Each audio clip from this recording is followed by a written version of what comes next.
में मिर्ची। एक पेड़ के नीचे चूहे का बड़ा सा बिल था जो अपने परिवार के साथ रहता था। एक दिन उसी पेड़ के पास एक व्यापारी आकर बैठ गया। उसके पास अनाज से भरा हुआ एक थैला था। अरे वाह, इस थैले से तो खुशबू आ रही है। जरूर कुछ बहुत अच्छा खाने को होगा। चलो चलकर देखता हूँ। चूहा चुपके से उस थैले के पास गया और अपने नुकीले दांतों से उसे काटने लगा। जैसे ही उस थैले में छेद हुआ, व्यापारी खड़ा हो गया और चलता बना। उस थैले के छेद से अनाज के दाने गिरते रहे और चूहा उन्हें मजे से खाता रहा। अरे वाह, कितने स्वादिष्ट दाने हैं। चलो चलो दाने खाते हैं। आज तक दावत हो गई, मजा आ गया। दाने थैले से गिरते रहे और चूहे उन्हीं दानों को खाते रहे। जब तक व्यापारी जंगल से बाहर निकला, उसका थैला खाली हो चुका था। अरे यह क्या, मेरे सारे दाने कहाँ गए? उसने जब पीछे मुड़कर देखा तो उसे कुछ नजर नहीं आया। ओहो, लगता है मेरे थैले में छेद हो गया और सारे दाने बर्बाद हो गए। मुझे अगली बार से ध्यान रखना होगा। और इसी तरह अगले दिन जब व्यापारी दोबारा अनाज लेकर उसी पेड़ के नीचे बैठा तो चूहे ने पूरा फायदा उठाया। अरे वाह, ये तो आज फिर यहाँ आ गया। चलो इसके थैले में छेद करते हैं। चूहों ने मिलकर उसके थैले में 2-4 छेद कर दिए। जैसे ही व्यापारी अपने घर जाने के लिए उठा, छेद से अनाज के दाने फिर से गिरने लगे। चलो चलो खाते हैं, आज फिर दावत होगी। जंगल से बाहर निकलने से पहले जैसे ही व्यापारी की नजर अपने थैले पर गई, वो फिर खाली था। लेकिन इस बार उसने चूहों को देख लिया था। अच्छा, तो ये बात है। इन चूहों ने इस बार भी मेरा थैला खाली कर दिया। मैं तो समझता था ये मेरी नादानी है, मगर इसके पीछे ये चालाक चूहे हैं। इन्हें मजा चखाना होगा। अगले दिन व्यापारी अपने थैले में लाल मिर्ची भर कर लाया और पेड़ के नीचे बैठ गया। जब चूहों ने उसमें छेद किया तो उनके मुंह में मिर्ची के दाने चले गए। अरे बचाओ बचाओ बचाओ, मेरे मुंह में जलन हो रही है। ये क्या लेकर आया है आज ये व्यापारी?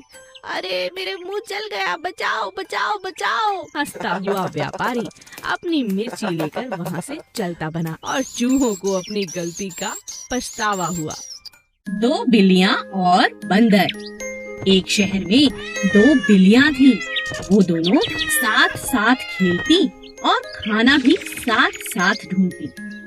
एक का नाम था लूसी और दूसरी का नाम था पूसी। दोनों खाने के लिए बहुत झगड़ा भी करती थी। दोनों चोरी करने में बेहद माहिर थी। जब भी किसी के घर का दरवाजा खुला रह जाता, वो तुरंत जाकर रसोई से दूध पी लेती। एक बार वे दोनों खाने की तलाश में घूम रही थी। अचानक रास्ते में उन्हें एक रोटी दिखाई दी। लूसी ने कहा, अरे वाह, ये कितनी स्वादिष्ट रोटी है।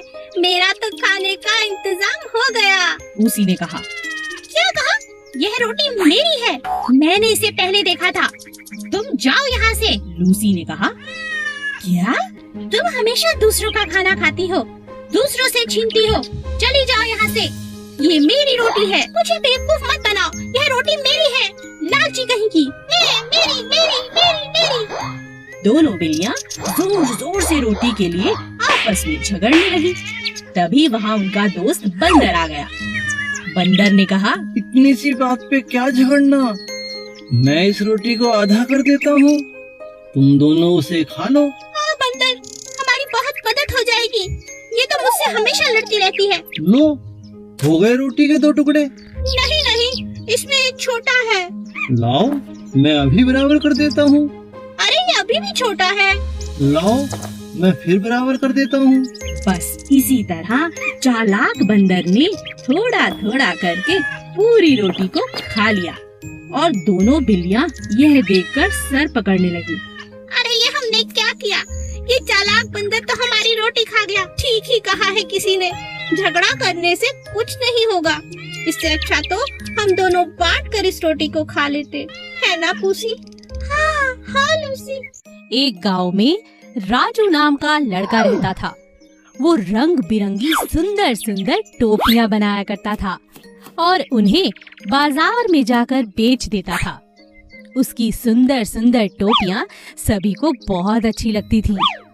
एक दिन राजू जब टोपियां बेचने बाजार जाने लगा, रास्ते में उसे बहुत तेज भूख लगी, तो वह खाना खाने के लिए एक घने आम के पेड़ की छांव में बैठ गया।